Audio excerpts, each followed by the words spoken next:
नमस्कार, आप देख रहे हैं द इनविजिबल रिपब्लिक। आज का मुद्दा है एनवायरमेंटल गवर्नेंस का अंत, अरावली, अदालतें और सत्ता की धीमी हिंसा। अरावली आज एक पहाड़ नहीं, सत्ता की परीक्षा है। आज मैं पर्यावरण की बात नहीं कर रहा हूं, आज मैं विकास की बात भी नहीं कर रहा, आज मैं शासन की नीयत की बात कर रहा हूं। क्योंकि जब कोई सरकार कहती है कि उसने पर्यावरण नहीं बदला, सिर्फ परिभाषा बदली है, तो समझ लीजिए कुछ बहुत गलत हो चुका है। अरावली भारत की सबसे पुरानी पर्वत श्रृंखला है, लेकिन आज यह पहाड़ नहीं है, आज यह एक सवाल है। सवाल यह नहीं कि माइनिंग होगी या नहीं, सवाल यह है कि क्या इस देश में कानून अब संरक्षण का औजार है या विनाश को वैध बनाने की तकनीक।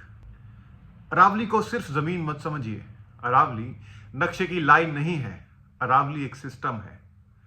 यह सिस्टम दिल्ली एनसीआर की हवा को छानता है, यह सिस्टम जमीन के नीचे पानी को रोकता है, यह सिस्टम रेगिस्तान को रोकता है। जब अरावली कटती है तो दिल्ली में धूल बढ़ती है, जब अरावली कटती है तो भूजल गिरता है, जब अरावली कटती है तो बच्चे बीमार पड़ते हैं। सुप्रीम कोर्ट ने खुद कहा था, natural resources are not owned by state, they are held in trust for the people. तो सवाल उठता है, ट्रस्टी कब ठेकेदार बन गया?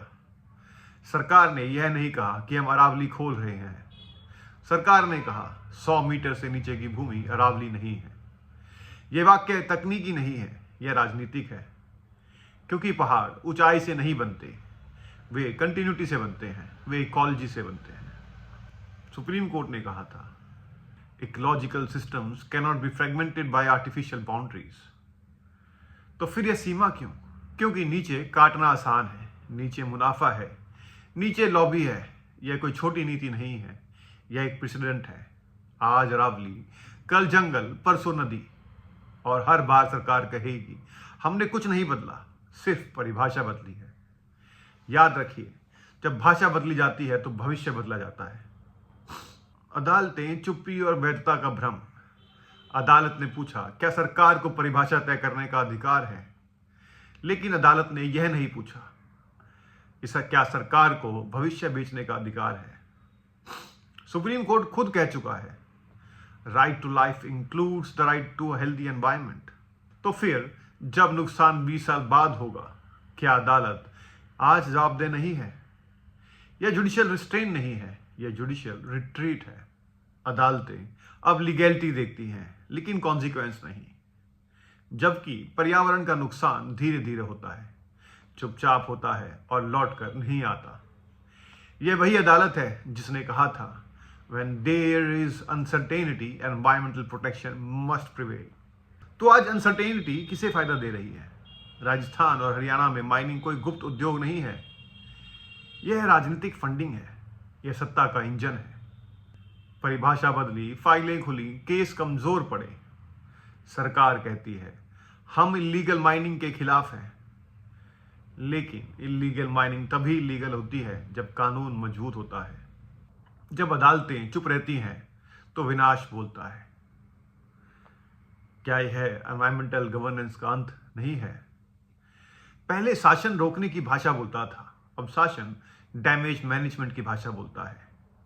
पहले सवाल था नुकसान कैसे रोका जाए, अब सवाल है कितना नुकसान एक्सेप्टेबल है। यही एनवायरमेंटल गवर्नेंस का अंत है। आज जो अरावली में हुआ है, कल जंगल में होगा, परसों नदी में होगा। एक ही मॉडल, एक ही भाषा, एक ही चाल। यह पर्यावरण की लड़ाई नहीं है, यह शासन की ईमानदारी की लड़ाई है। सबसे खतरनाक हिंसा वह होती है जो बिना शोर के होती है, जो कानून से होती है, जो परिभाषा से होती है।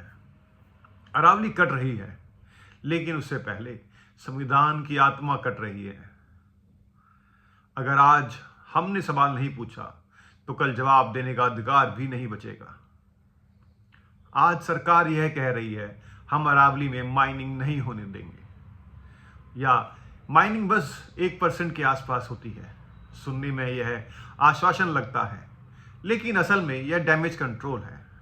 क्योंकि जब सरकार पहले परिभाषा बदल देती है संरक्षण कमजोर कर देती है और उसके बाद कहती है कि माइनिंग नहीं होगी, तो यह नीति नहीं होती, यह चेहरा बचाने की कवायद और कोशिश होती है। आज का वीडियो इसी विरोधाभास पर है। सवाल नंबर 1, अगर माइनिंग नहीं होनी थी तो परिभाषा क्यों बदली? अगर सरकार की नीयत साफ थी तो अरावली की परिभाषा बदलने की जरूरत क्यों पड़ी? अगर माइनिंग नहीं करनी थी तो 100 मीटर का नया पैमाना क्यों लाया गया? पहले संरक्षण था, अब स्पष्टीकरण है। पहले रोक थी, अब पॉलिसी आश्वासन है। यह क्रम बताता है कि निर्णय पहले लिया गया और सफाई बाद में दी जा रही है। सरकार कह रही है हम पॉलिसी बनाएंगे कि माइनिंग नहीं होगी, लेकिन याद रखिए पॉलिसी बदली जा सकती है, नोटिफिकेशन बदला जा सकता है, क्लैरिफिकेशन वापस लिया जा सकता है, लेकिन जब आप कानूनी संरक्षण हटा देते हैं तो आप भविष्य को सुरक्षित कर देते हैं।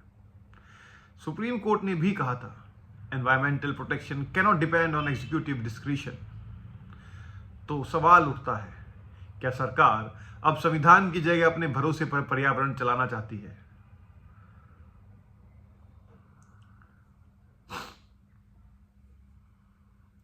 सरकार बार बार कह रही है कि हम माइनिंग नहीं होने देंगे, लेकिन राजस्थान और हरियाणा में माइनिंग चल रही है।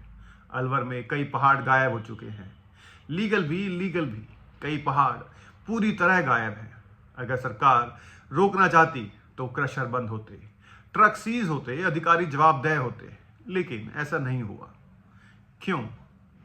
क्योंकि नो माइनिंग पॉलिसी कागज पर है और माइनिंग जमीन पर। सच यह है कि माइनिंग लॉबी पहले से तैयार बैठी है। राज्य सरकारों पर दबाव है। अब तो परिभाषा बदल गई है, फाइलें घूम रही हैं, लीज मांगी जा रही है और सरकार कह रही है हम देखेंगे। जब सरकार देखेंगे कहती है तो लॉबी काटना शुरू कर देती है। यह नीति खतरनाक है क्योंकि यह मिसाल बनती है। आज सरकार कहेगी हम नहीं करने देंगे, कल कोई और सरकार कहेगी अब हालात बदल गए हैं। कानून कमजोर रहेगा और नीति बदलती रहेगी। यही असली जोखिम है। यह बहस माइनिंग की नहीं है, यह बहस है क्या पर्यावरण नीति पर चलेगा या कानून पर। सरकार कह रही है हम माइनिंग नहीं करेंगे, लेकिन सरकार यह नहीं कह रही कि हमने संरक्षण हटाया क्यों हमने परिभाषा 100 मीटर से ऊपर ही अरावली को मानने पर क्यों लाए। याद रखिए, जब सत्ता सफाई देने लगे तो समझिए कुछ पहले ही टूट चुका है। अरावली सिर्फ पहाड़ नहीं है, यह हमारी सांस है और सांस को पॉलिसी के भरोसे नहीं छोड़ा जा सकता। यह नीति समाधान नहीं है, यह स्वीकारोक्ति है। स्वीकारोक्ति कि सरकार जानती है कि उससे बहुत आगे बढ़कर बहुत बड़ा जोखिम ले लिया है। अब सवाल यह नहीं कि सरकार क्या कह रही है, सवाल यह है क्या हम इसे मानने को तैयार हैं। आप लोग इसके ऊपर सोचते रहिए, कहते रहिए और आवाज उठाइए। मिलते हैं हम अगले एपिसोड में ऑन द इनविजिबल रिपब्लिक। धन्यवाद।